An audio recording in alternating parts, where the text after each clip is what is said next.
Bonsoir à toutes et à tous, c'est le journal magazine du dimanche sur la RTNC. Tout de suite, les grandes lignes. Et dans l'actualité ce soir, Ouvira pense ses plaies, l'administration vandalisée, les sièges de la commission électorale nationale indépendante saccagés, les forces spéciales rwandaises ont tout emporté sur leur passage. La ville s'est remise peu à peu de ses blessures, la frontière avec le Burundi sécurisée par les forces armées de la République démocratique du Congo. Nous irons sur place pour nous en rendre compte. Médicaments contrefaits, produits cosmétiques non réglementés et prolifération des pharmacies, un dangereux tableau à la base des décès parfois sous silence. Pour renforcer les contrôles dans ces secteurs, l'autorité congolaise des réglementations pharmaceutiques s'installe dans le Congo central où ces phénomènes connaissent une croissance exponentielle. Les détails dans un instant dans ce journal. Et les grands formats de ce soir fait les liens entre musique et culture. Chaque note musicale vaut-elle finalement une communication au-delà d'une simple expression musicale? Comment en faire un outil de soft power? La réponse dans les développements de ce journal magazine. Bienvenue à tous. Tout d'abord, notre page actualité.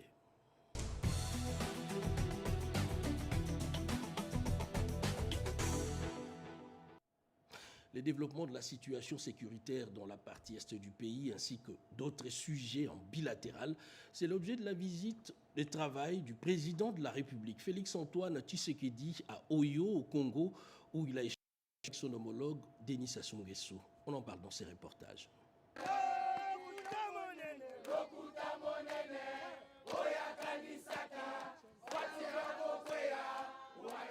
C'est samedi 24 janvier, en milieu des journées, le président de la République, Félix-Antoine Tshisekedi Tshilombo, a traversé le Poul-Malebo à destination de Oyo, en République du Congo, pour une visite de travail avec son homologue Denis Sassou Nguesso. À l'aéroport international d'Olombo, le chef de l'État a été accueilli par son hôte, initiateur de cette visite éclair. Comme à chacune de leurs rencontres, l'ambiance était très conviviale entre les deux chefs d'État dont le pays reste très lié par la culture, la géographie et l'histoire. Au palais présidentiel de Oyo, les deux dirigeants ont eu un entretien très fructueux sur plusieurs sujets d'intérêt commun.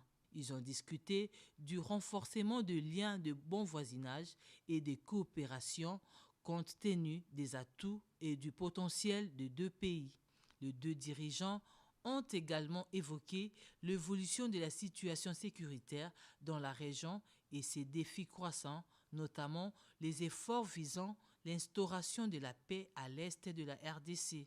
À l'issue de cette rencontre, le président Félix Tshisekedi a exprimé sa solidarité à son hôte pendant les joutes électorales qui se profilent. Je suis venu lui présenter mes vœux, nous sommes encore en début d'année, et lui manifester mon soutien parce que vous savez qu'il va entrer dans une bataille âpre dans quelques semaines. Donc il fallait lui manifester ma solidarité, mon soutien, mes vœux les meilleurs pour les combats qui l'attendent. Et bien évidemment, nous sommes chefs d'État tous les deux. C'est un aîné de la région, un chef d'État qui est très influent dans la région. Il était donc normal que je vienne le briefer sur le développement des événements en République démocratique du Congo. À l'Est, il y a la guerre, une guerre injuste et barbare qui nous est imposée.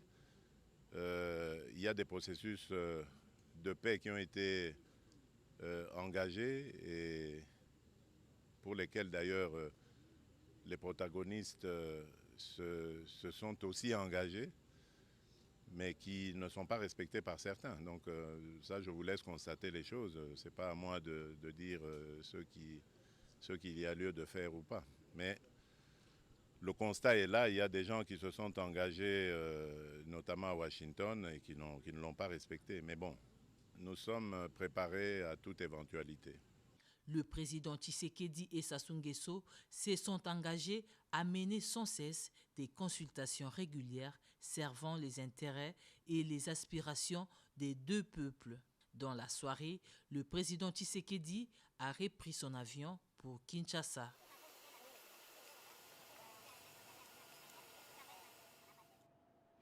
Les images parlent d'elles-mêmes. Des actes de vandalisme dans la ville d'Ouvira, dans le sud Kivu, après les sièges des forces spéciales rwandaises. Des bâtiments administratifs ont été mis à sac, des commerces pillés par des hommes armés identifiés comme éléments de l'armée rwandaise. Les plus illustratifs, c'est les sièges provinciaux de la CENI. Et aux côtés de ces tableaux, la ville sous protection désormais des forces armées de la République démocratique du Congo reprend progressivement vie. Rigen Chindano et Fiston Wavingana ont sillonné Ouvira pour nous en parler. Du poste frontalier avec les Burundi à la Direction générale des impôts, en passant par la mairie, la voirie urbaine et la Commission électorale nationale indépendante, aucun service public de l'État n'a été épargné. La liste des infrastructures vandalisées est exhaustive, les dégâts incalculables. Des tonnes de documents administratifs ont été sabotés, accompagnés des pillages systématiques attribués à la brigade avancée de l'armée rwandaise dans la ville d'Ouvira. Mais au-delà des pertes matérielles, les bilans humains sont tout aussi alarmants. Face à ces situations dramatiques, la population locale appelle à la vigilance. Nous invitons les autorités à renforcer la sécurité et plus de vigilance ici dans la ville d'Ouvira. Les habitants d'Ouvira souhaitent également la réouverture de la frontière avec les Burundi voisins, essentielle à la survie économique de la ville. Et dans un autre décor, la ville de Kananga, dans le Kasaï central, sous la fièvre de l'accueil du chef de l'État Félix-Antoine Tshisekedi, Kananga se dote également de nouvelles infrastructures. Le ministre des Infrastructures et Travaux publics, John Banzalunda, a inspecté les différents chantiers. Eugénie Dada-Chabani. En prélude de l'inauguration de l'université moderne de Kananga par le chef de l'État, Félix-Antoine Tshisekedi Tshilombo, construit à son initiative et sous son leadership, le ministre des Travaux publics, John Banzalunda, est en séjour de travail à Kananga, question de s'assurer de l'état d'avancement des travaux sur les sites universitaires. C'est dans ce cadre qu'il a visité les chantiers derrière l'université. À l'issue de la visite, il a salué le leadership du chef de l'État pour la modernisation de toutes les infrastructures de base dans les 26 provinces du pays. Cette œuvre de grande envergure initiée et construite par son Excellence Félix-Antoine Tshisekedi Tshilombo doit interpeller chacun d'entre nous et chacun doit faire sa part. Et donc nous avons accompagné cette œuvre. Aujourd'hui, on peut dire que nous sommes plus ou moins sortis du danger et que les entreprises qui sont sur place sont en train de faire le travail. Et donc je dois louer ici le travail de la première entreprise qui a travaillé sur la première érosion et puis le travail des techniciens de l'Office de voirie et drainage et qui continuent d'ailleurs à travailler sur la deuxième érosion. Donc, on va essayer d'accélérer les travaux pour que plus jamais qu'il n'y ait plus de menaces en termes d'érosion. Je vais interpeller les services compétents pour qu'autour de l'université ne soit pas loti ni construit, pour que les systèmes de drainage qui est en train d'être construit continuent à protéger l'université. Et au nombre de ces infrastructures figure l'université de Kananga, mais aussi la route Kananga-Kalambambouji. Le secrétaire permanent de l'Union sacrée, André Mbata, est arrivé sur place. Robert Naï pour le détail. La ville de Kananga s'apprête à accueillir un hôte de marque, le président de la République Félix-Antoine Tshisekedi Tshilombo, haute autorité politique de l'Union sacrée de la Nation. En prélude à cet accueil, le secrétaire permanent de l'Union sacrée de la Nation, le professeur André Mbata Soumango, est arrivé au chef-lieu de la province du Kasaï central. C'est dimanche 25 janvier 2026. Le secrétaire permanent appelle la population de Kananga à se mobiliser pour réserver un accueil chaleureux aux garants de la nation. Les partis politiques et regroupements membres de l'Union sacrée de la Nation s'activent pour réserver un accueil chaleureux à la haute autorité politique de l'Union sacrée de la Nation. Je suis venu ici comme secrétaire permanent et avec moi plusieurs députés nationaux, plusieurs personnalités qui font partie de l'Union sacrée de la Nation pour préparer un accueil délirant pour Félix-Antoine Tshisekedi Tshilombo, notre président de la République, le bâtisseur d'un grand Congo. Le professeur André Mbata Soumango a souligné l'importance de cette visite présidentielle au Kasaï central. On vient ici inaugurer la route Kalambambouji. On ne vient pas ici poser de premières pierres. On vient inaugurer. On ne vient pas ici posé la première pierre d'une université de Kananga. On vient inaugurer l'université de Kananga, l'une de ces nombreuses universités qui ont été construites depuis que son Excellence Félix Antoine Tshisekedi Tshilombo est à la tête de notre pays. Plusieurs infrastructures seront inaugurées, notamment l'université de Kananga. Ce qu'il a fait dans cette province, même les colons n'ont jamais fait, de construire une grande université qui va même bloquer l'exode de nos enfants qui vont aller ailleurs pour étudier. Je peux prendre les cas de Kisangani, de Lubumbashi et Kinshasa. L'inauguration de l'université de Kananga va créer des opportunités éducatives pour les jeunes. Le parti politique membre de l'Union sacrée de la Nation se prépare activement pour cet accueil. Alors que le dernier préparatif s'intensifie, la ville de Kananga se transforme en une ville en fête, prête à accueillir son président. Et toujours dans la ville de Kananga, les fidèles catholiques se mobilisent également. À Louloua, par exemple, les questeurs du Sénat, Topin Kabongo, a appelé les forces vives à réserver un accueil républicain, selon ses propres mots, au président de la République. Suivez. De 6 heures du matin, le sénateur Topé Kabongo Mukingishayi a pris part à la première messe célébrée à la paroisse Saint-Martin de Katoka 3 à Kananga. À l'issue de l'office religieux, il a été officiellement présenté à l'Assemblée de fidèles. L'abbé curé a salué et remercié le questeur du Sénat pour son accompagnement soutenu aux œuvres sociales de la paroisse. Le sénateur a saisi cette occasion pour sensibiliser sur l'arrivée du président de la République à Kananga. Poursuivant ses activités dominicales, les cortèges du questeur du Sénat a pris la direction du territoire de Kazumba.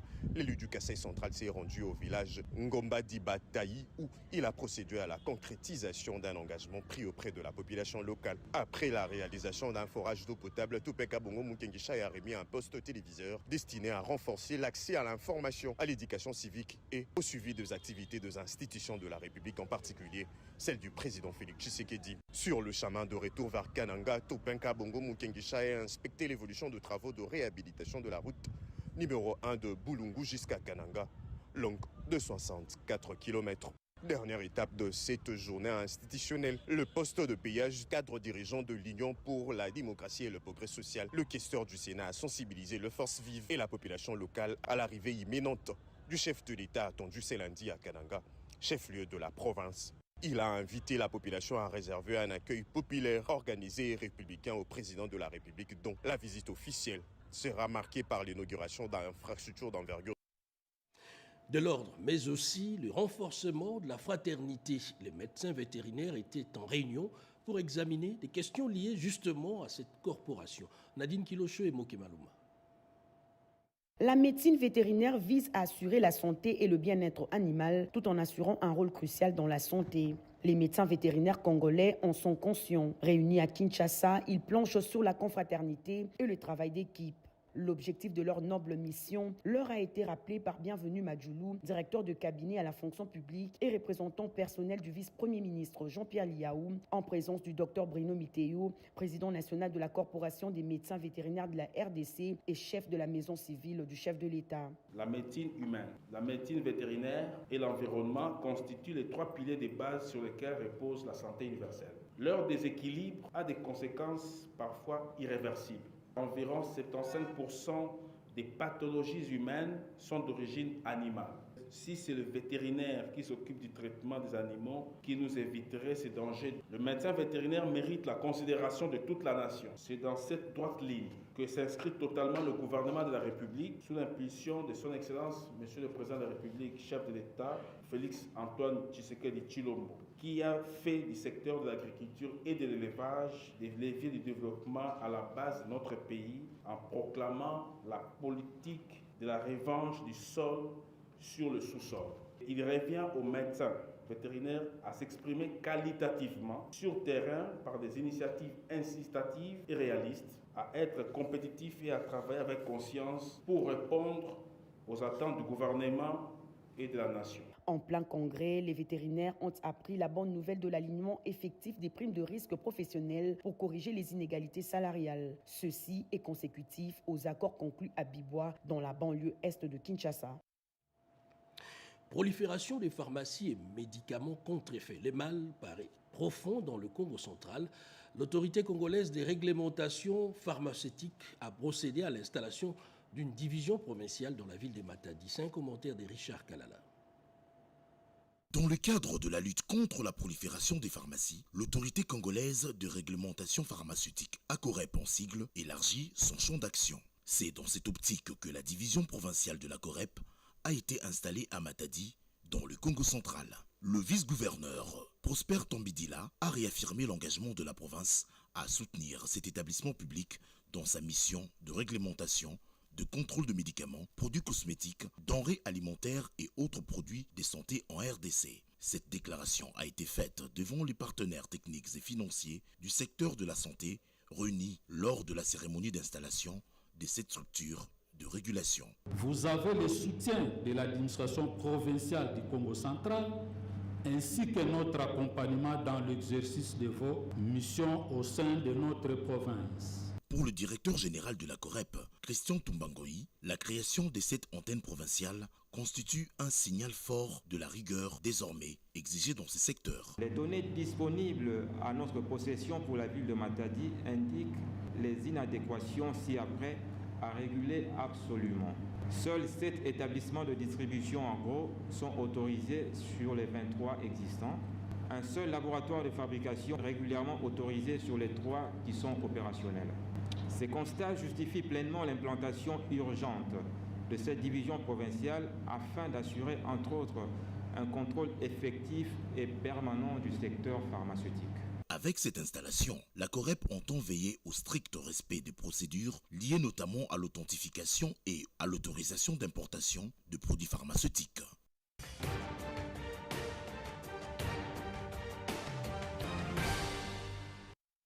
Le Forum économique mondial de Davos a été au centre de l'actualité économique mondiale et la République démocratique du Congo a été représentée au sommet par le président de la République Félix-Antoine Tshisekedi. D'autres activités développées la semaine avec Pierre Kibambeso Moïsa. La ville de Davos, en Suisse, a abrité du 19 au 23 janvier 2026 la 56e édition du Forum économique mondial auquel ont participé des dirigeants politiques, des responsables d'entreprises, des scientifiques et la société civile, tous venus de différents pays du monde entier. Invité à ces grands rendez-vous annuels des dirigeants mondiaux, le président de la République Félix-Antoine Tshisekedi Tshilombo est arrivé à Davos, ville des Alpes suisses, dans la soirée de dimanche 18 janvier. Outre la cérémonie d'ouverture du forum, le chef de l'État a pris une part active à la session intitulée « Partenariat stratégique sur les minéraux et investissements ». Dotée d'un immense potentiel, la République démocratique du Congo considère qu'il y a une place pour tout le monde au pays, mais à une condition de travailler avec la RDC dans la transparence et dans le respect des intérêts stratégiques. Tout doit être clair, traçabilité, contrat lisible, lutte contre les circuits illégaux, créer de la valeur en RDC par la transformation locale de ces matières précieuses, des emplois, des compétences et des infrastructures. La République démocratique du Congo prône un dialogue fondé sur des règles claires, souveraineté respectée, paix vérifiable et engagement tenu. À Davos, le président de la République Félix-Antoine Tshisekedi Tshilombo a eu des activités à marge de la 56e édition du Forum économique mondial. Le chef de l'État a eu des entretiens avec Sa Majesté le roi Philippe des Belges et le ministre des Affaires étrangères de la Belgique Maxime Prévost. La rencontre s'inscrit dans le cadre du renforcement des relations bilatérales séculaires, d'amitié et de coopération entre la République démocratique du Congo et la Belgique. Le président de la République a aussi eu des échanges avec Sultan Ahmed Bin Sulayem, président, directeur général de DP World, l'un des plus grands opérateurs portuaires du monde. Les investissements stratégiques de cette multinationale dans la digitalisation et la logistique multimodale à RDC étaient au menu de leur entretien. Abdullah Al-Moussaïbe, président de la Banque arabe de développement économique en Afrique, a été aussi reçu par le président de la République, Félix-Antoine Tshisekedi Tshilombo. La BADA est une institution financière et technique entre les pays arabes et africains créée pour incarner la solidarité afro-arabe sur une base d'égalité et d'amitié. L'entretien a porté sur les possibilités du développement des chaînes de valeur agricoles et industrielles s'appuyant sur des ressources naturelles de la RDC. Le président de la République Félix Antoine Tshisekedi Tshilombo a aussi prêté une oreille attentive au directeur général de l'Agence internationale de l'énergie atomique venu présenter un ambitieux projet technologique et le financement d'un projet hospitalier en RDC. En Suisse, le président de la République Félix Antoine Tshisekedi Tshilombo s'est aussi entretenu avec le président Isaac Herzog d'Israël. Le chef de l'État israélien avait effectué une visite historique à Kinshasa au mois de novembre dernier. Le renforcement de relations bilatérales entre la RDC et Israël était au cœur de leurs échanges. La Suisse n'a pas été à marge dans l'agenda des audiences du président de la République Félix Antoine Tshisekedi Tshilombo, qui a reçu le vice-président de la Confédération. Le renforcement de bonnes relations bilatérales entre la RDC et la Suisse était au cœur de cette entrevue. La série des audiences accordées par le chef de l'État Félix Antoine Tshisekedi Tshilombo s'est clôturée par la rencontre avec le cofondateur et directeur général des Mercuria Energy Group, une entreprise clé du groupe mondial des matières premières dont le partenariat avec la Gécamine vise à sécuriser les chaînes d'approvisionnement des minéraux critiques et à garantir un accès privilégié au marché ambitieux. Les positionnements de la République démocratique du Congo dans les grands enjeux mondiaux, c'est le moins que l'on puisse dire de toutes ces audiences accordées par le président de la République à Davos à marge du Forum économique mondial. Aucun salon international ne se tiendra désormais sans la voix de la RDC dont l'ambition est de façonner l'avenir de la planète en tant que pays solution. Après Davos dans les Alpes suisses, où il a participé au 56e Forum économique mondial, le président de la République Félix Antoine Tshisekedi Tshilombo a effectué une visite de travail à Paris à l'invitation de son homologue de la République française, Emmanuel Macron, qui a accueilli chaleureusement son hôte de marque sur le perron de l'Élysée. Les cérémoniales d'accueil terminées, les deux chefs d'État ont eu des entretiens à huis clos sur des questions liées à la situation sécuritaire et humanitaire préoccupante dans le nord et le sud Kivu, en proie aux exactions de l'occupation de l'armée rwandaise et ses supplétifs de l'AFC M23 et au renforcement de la coopération bilatérale entre Paris et Kinshasa. Le président Emmanuel Macron a réaffirmé à son homologue Félix Tshisekedi le soutien de la France à la souveraineté et l'intégrité territoriale de la République démocratique du Congo ainsi qu'aux efforts pour parvenir à un cessez-le-feu effectif et vérifiable dans l'est de la RDC. Et de quoi a été fait l'actualité la semaine qui s'achève dans le pays. La situation sécuritaire dans la partie est du pays, les Kwilu qui s'émet au diapason de la conférence de gouverneurs, d'autres faits marquants de la semaine en 5 minutes avec Serge Merlemata. La Commission électorale nationale indépendante a déploré dans la semaine la destruction de son antenne basée dans la ville d'Ouvira, dans le sud Kivu, et le pillage systématique des matériels électoraux et logistiques essentiels au bon déroulement du processus électoral. Face à la situation critique dans la ville d'Ouvira, dans le sud Kivu, à la suite d'atrocités commises par l'armée rwandaise et ses supplétifs de la coalition AFC M23, le gouvernement de la République a pris quelques mesures d'urgence afin de coordonner la réponse humanitaire, sécuritaire et judiciaire. À quelques mois de la tenue dans le Kwilu de la 13e session de la conférence des gouverneurs des provinces, les travaux de réhabilitation de l'aéroport et des routes de Bandundu-Ville et Kikwit se sont accélérés. Une séance d'évaluation s'est tenue à la primature et l'a portée sur l'évaluation des préparatifs infrastructurels au Kwilu. À Tshikapa, dans le Kasaï, les travaux de construction de la nouvelle centrale hydroélectrique Lungudu 2 évolue normalement bien, avec pour objectif de renforcer l'approvisionnement en électricité de la ville de Tshikapa et de ses environs. La province du Lualaba a franchi dans la semaine une étape importante dans le renforcement de ses infrastructures des transports avec l'inauguration d'une nouvelle déviation de la voie ferrée reliant les gares de Fungurume et de Kwatebala, un ouvrage stratégique destiné à fluidifier les trafics et soutenir l'activité minière dans cette partie du pays. vers l'installation en République démocratique du Congo d'une unité de production et d'assemblage d'engins lourds. Le ministre des Infrastructures et Travaux publics a conclu à cet effet un partenariat concret avec la société chinoise Luigong pour la concrétisation d'un projet axé sur la technologie, l'industrie locale et la formation de la jeunesse. Un centre d'urgence pré-hospitalière pour traiter des cas compliqués sera bientôt installé au sein des centres hospitaliers universitaires du Cinquantenaire. L'annonce a été faite par le ministre de la Santé publique lors de sa descente sur le lieu. Au sujet de l'affaire dite Zoye Chombo, Tikaye Akende, 3 policiers ont été condamnés par le tribunal militaire de garnison de Kinshasa-Njili, siégeant en procédure de flagrance. Les prix des produits de première nécessité ne cessent d'augmenter sur les marchés. Les acheteurs ont exprimé cette semaine leur peine à s'approvisionner en ces moments. Les vendeurs, eux, ont rejeté plutôt la responsabilité aux grossistes.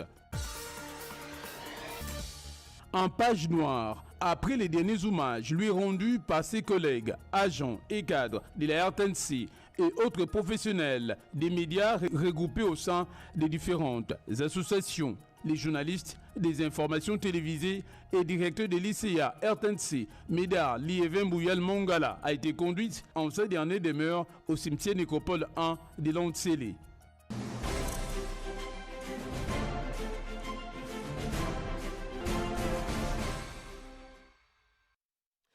Dès les premières notes, le corps qui danse et l'euphorie générale, c'est quoi? Ce sont des masses qui exécutent des pas de danse, parfois en parfaite synchronisation. La musique, finalement, peut-elle se transformer en un outil de soft power? Le grand format de ce soir s'intéresse justement à ces liens, à la limite naturelle entre la musique et la culture. Diane Balaka nous en dit un peu plus dans ses reportages. Chaque 24 janvier, le monde célèbre la journée mondiale de la culture africaine et afrodescendante. En République démocratique du Congo, cette culture a une voix, un rythme et une identité, la musique. Dans sa diversité et sa richesse, la musique est pour les Congolais la cerise de tous les événements, heureux comme malheureux. Chaque moment de la vie est ici une occasion de savourer et cette merveille qui tisse la toile des relations sociales entre peuples. Pendant la cuisson, la musique accompagne notre travail jusqu'à l'arrivée des clients. Elle met de la gaieté et de la bonne humeur. Bien mieux qu'un simple divertissement, la musique est devenue un véritable outil de communication et de publicité, un vecteur de messages ciblés qui entretient le lien entre culture et mœurs. Oui, bon, la culture, c'est l'ensemble des valeurs, des pratiques, de tout ce qu'on fait finalement. Mais le mœurs, c'est l'expression de cette culture. C'est la façon maintenant d'exprimer cette culture par nos comportements. Comment est-ce que nous faisons nos fêtes? Comment est-ce que nous pleurons nos morts? Comment est-ce que nous réfléchissons? Et tout ça, c'est maintenant dans le mœurs. Cependant, la problématique de l'utilisation de la musique comme outil promotionnel de l'identité culturelle congolaise demeure entière. Notre musique a grande importance dans la promotion de la culture congolaise parce que la musique, en tant qu'art vivant, est un élément fédérateur. Grâce à la musique, avec 450 tribus qui constituent notre pays, grâce à la musique, eh bien, toutes ces tribus-là se retrouvent. Et évidemment, dans cette diversité-là, il y a aussi l'unité. Alors que la question des contenus véhiculés par la musique reste pendante, la rumba congolaise, classée en 2021 patrimoine culturel immatériel de l'humanité par l'UNESCO, joue pleinement son rôle dans la promotion de l'identité culturelle du pays. Il était temps que l'UNESCO puisse se rattraper parce qu'on parlait déjà de l'influence, il fallait simplement une reconnaissance et c'est une bonne chose pour notre musique. Depuis le 14 décembre 2021, si je ne m'abuse, la rumba congolaise est classée dans le patrimoine culturel immatériel de l'humanité par l'UNESCO. Ça, c'est vraiment une belle occasion pour nous de faire la promotion de notre musique à travers le monde. Eh bien, si on en est arrivé là-bas, c'est déjà parce que nous en avons fait la promotion, particulièrement la Radio-Télévision nationale congolaise à l'époque. Il a beaucoup contribué. La radio nationale y a beaucoup contribué. Puis nos artistes musiciens, par leur production scénique internationale également, y ont beaucoup contribué. Aujourd'hui, la musique congolaise traverse les frontières, elle fait danser les mondes et valorise la culture congolaise à l'international. Aux Congolais de protéger cet héritage et de les transmettre aux générations futures. D'abord, les jeunes doivent savoir qu'on leur lègue quelque chose. On leur lègue la musique. Bon, maintenant, c'est à eux de conceptualiser, de marquer, de savoir encadrer cette musique-là pour qu'eux aussi, un jour, ils puissent transmettre. En cette journée mondiale de la culture africaine et afro-descendante, la musique congolaise rappelle qu'elle est bien plus qu'un son. Elle est identité, mémoire et fierté, un vecteur puissant de la culture congolaise ici et ailleurs.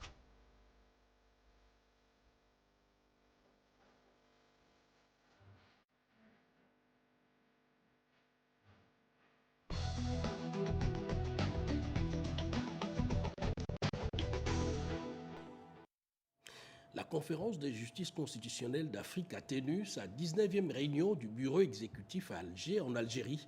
Il a été question d'évaluer les activités de l'année 2025 et tracer des grandes orientations pour 2026. Edith Chala. Premier vice-président de la conférence des justices constitutionnelles d'Afrique et président de la Cour constitutionnelle de la République démocratique du Congo, Dieudonné Kamuleta prend part à Alger à la 19e réunion du bureau exécutif de cette conférence. Cette rencontre a permis aux membres du bureau exécutif d'évaluer les activités menées au cours de l'année 2025 et d'adopter les grandes orientations et projections pour l'année 2026. Intervenant également en tant que président de la Cour constitutionnelle de la RDC, Dieudonné Kamuleta a souligné le rôle stratégique de la CJCA dans la consolidation de l'état de droit et de renforcement de la coopération entre les juridictions constitutionnelles africaines. Au cours de cette réunion, il est revenu sur le choix de la République démocratique du Congo comme pays hôte du 8e congrès de la CJCA prévu en 2026. Le président Dieudonné Kamuleta a présenté l'état d'avancement des préparatifs, rassurant ses pairs quant à l'implication effective de toutes les institutions de l'État, en particulier le pouvoir judiciaire du gouvernement congolais, dans l'organisation de cet événement d'envergure continentale. Selon lui, le congrès de Kinshasa sera une occasion pour la RDC de démontrer non seulement son leadership juridique au sein de la CJCA, mais également son hospitalité et la richesse de sa culture. Outre les travaux scientifiques, plusieurs activités culturelles sont prévues en marge du congrès. La transformation locale des minerais critiques et développement de chaînes de valeur, c'est justement la proposition de loi du député national Thierry Mulumba qui était en face des étudiants de l'Université Congo et ceux de l'Université de Kinshasa. On en parle dans ses commentaires. Le débat sur l'avenir de l'industrie minière congolaise a quitté l'hémicycle pour s'installer dans les amphithéâtres universitaires. Devant les étudiants de l'Université Congo à Mbanza-Ngungu dans le Congo central, le député national Thierry Mulumba Mpandangila a tenu le mercredi 21 janvier un exposé en relation avec sa proposition de loi sur la transformation locale et le développement des chaînes de valeur des substances minérales déposée à l'Assemblée nationale le 29 octobre 2025. La rencontre à laquelle ont pris part les recteurs de cette université, plusieurs professeurs et chercheurs, ainsi que des étudiants venus nombreux s'inscrivent dans une conférence universitaire. La RDC demeure un géant géologique cantonné à l'extraction et à l'exportation des minerais bruts tout en restant marginal dans la création des valeurs ajoutées. Nous exportons des minerais bruts, cela n'a que 10% de valeur de la chaîne. Et si nous restons dans la simple extraction et exportation, eh bien, le peuple congolais ne va pas se retrouver. Il faut passer à une transformation locale. C'est samedi 24 janvier, à l'université de Kinshasa, le parlementaire a réitéré le même exercice dans une salle comble remplie du corps scientifique et des nombreux étudiants. Il y a présenté cette même initiative législative axée sur la transformation locale des ressources minières. Pour le moment, le pays est dédié à des activités d'extraction des minerais qui sont exportés à l'état brut. Et nous voulons encourager le gouvernement et tous les acteurs du secteur à pouvoir rajouter de la valeur à travers la transformation locale. Que ce soit à Kinshasa ou à Mbanza-Ngungu, le message est resté le même. La richesse d'un pays ne repose pas uniquement sur l'abondance de ses ressources minérales, mais sur sa capacité à les transformer et à les industrialiser afin qu'elles profitent réellement au peuple congolais. Et la mine des Moulondo dans le Lualaba aujourd'hui, un site fantôme, et ce, après les drames qui a coûté la vie à plusieurs creuseurs artisanaux une commission d'enquête parlementaire est arrivée sur place, sur les lieux du drame même, pour recueillir les témoignages, images et commentaires. À Moulondo, dans la province du Lualaba, la mine est aujourd'hui plongée dans un calme inhabituel. Bassin déserté, flaques d'eau stagnantes, aucun creuseur en activité. Depuis le drame du 15 novembre 2025, qui a coûté la vie à 35 exploitants miniers artisanaux, le site est à l'arrêt. Pour comprendre les circonstances de cette tragédie, l'Assemblée nationale a mis en place une commission d'enquête parlementaire conduite par l'honorable Serge Nkonde Tchembo. La délégation s'est rendue sur le terrain vendredi 23 janvier 2026 afin de recueillir les éléments nécessaires à l'établissement des faits. Sur le terrain, la commission s'est ensuite rendue sur le lieu exact du drame. Les élus ont écouté les explications du responsable de la sécurité avant de recueillir les témoignages des exploitants miniers artisanaux. Depuis le départ du milice national de mines jusqu'à aujourd'hui, rien n'est fait. Nous ne faisons qu'attendre les autorités. La délégation a également visité le premier bassin où un état des lieux a été réalisé et plusieurs questions ont été adressées aux responsables de Pageclem. Dernière étape de la mission, le deuxième bassin destiné aux exploitants artisanaux. Pendant ce temps, les creuseurs attendent toujours la mise en place des zones d'exploitation artisanale. À Moulondo, l'attente se poursuit dans l'espoir que les conclusions de cette enquête permettent de faire toute la lumière sur ce drame. Ce n'est pas encore le cas, mais c'est pour très bientôt. Les habitants de communes de Giringiri, Bumbukala, Mukasavubu et Selembao, ici à Kinshasa, vont constater une nette amélioration de la desserte en eau. Eh bien, la Régie des eaux va procéder à la mise en service du 2e et 3e module de l'usine de traitement d'eau de Binzaozone. Serge Merlemata. Sur le terrain, pour assurer les respects des délais, les travaux, les raccordements à la nouvelle conduite DN 1400, des transports d'eau potable de l'usine de Binzaozone ont été exécutés simultanément sur des sites, particulièrement au niveau des mosquées à Bandal, Tchibongu. Ensuite, sur l'avenue des Libérations, plus précisément au niveau du rond-point Mollard, le tout en prévision de l'alimentation des grands réservoirs des Makala d'une capacité de 24 000 m3 d'eau par jour. Ces travaux ont consisté durant toute une journée, principalement à la fermeture des vannes pour isoler les tronçons de conduite, puis à l'évacuation de l'eau, avant les travaux proprement dits à la nouvelle ligne de desserte en eau potable aux zones Makala. Nous sommes ici d'abord pour encourager les agents de la Régie des eaux qui, comme vous le savez, sont ici depuis les petites heures de ce matin et vont continuer encore jusqu'au-delà des 1h, 2h du matin pour nous rassurer que l'eau qui est produite au 2e et au 3e module d'ozone vont arriver là où elle est désirée.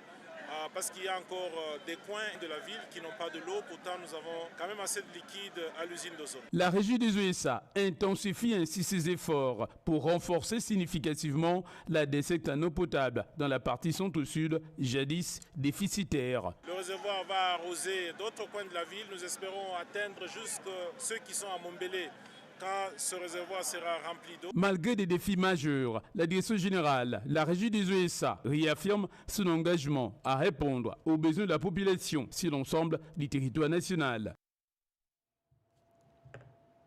William Kazumba a été suspendu de ses fonctions en tant que directeur général de l'OGFREM et Emmanuel Mayele assume désormais l'intérim. Il a pris officiellement ses fonctions, nous dit Rodé Panda. Emmanuel Mayele Samba, c'est le nouveau directeur général AI de l'Office de gestion du fret multimodal OGFREM. Il a pris officiellement ses fonctions ce samedi 24 janvier 2026 à l'issue de la cérémonie de remise et reprise organisée à la direction générale de cet établissement public. Cette passation intervient à la suite de la suspension de l'ancien directeur général, William Kazumba, sur décision du vice-premier ministre et ministre des Transports, Voies de communication et des enclavements, Jean-Pierre Bemba Gombo. La cérémonie s'est déroulée sous la supervision du secrétaire général du ministère des Transports et Voies de communication, en présence du président du conseil d'administration, l'honorable Amissi Makutano, le membre du conseil d'administration ainsi que le directeur et cadre de l'OGEFREM. L'ancien DG suspendu a brillé par son absence, constatée par l'officier judiciaire. Après la signature du procès verbal, le DG AI a été installé dans son bureau de travail par le secrétaire général devant les cadres et agents de l'OGEFREM. Le PCA Amissi Makutanon a par cette occasion exhorté le nouveau DG à travailler en franche collaboration avec tout le personnel afin d'accomplir et réussir la mission et la responsabilité leur assignée par le chef de l'État. Nous sommes dans la procédure administrative. Il m'a été instruit justement de suivre cette procédure. C'est ce qui justifie d'ailleurs ma présence ici en tant que président du conseil d'administration. Et cela se justifie aussi dans le cadre de la mise en œuvre justement de la décision de l'arrêté ministériel susmentionné, ce qui avait été mis au devant de vous. Et bien entendu, nous sommes dans la faisabilité. À noter que le nouveau directeur général AI, Emmanuel Mayele, exerce désormais l'ensemble de pouvoirs, prérogatives et responsabilités liées à cette fonction conformément aux dispositions légales et réglementaires en vigueur. Et voilà, c'est la fin de ce journal magazine du dimanche sur la RTNC sous la coordination de Fifi Mukundi, la supervision éditoriale de Guy Matundu et Jacques Kabwaba, la réalisation de Francel Kongolo et Yolande Voka, à la prise des sons Liévin Yoba, à la prise de vue Junior Kufunzuka, à la rédaction Nana Mouzazebo. Merci de nous avoir suivis. Retrouvez demain matin à 7h Serge Merlin Mata. Je vous retrouve encore une fois à 23h pour la suite de l'actualité. Bonsoir chez vous.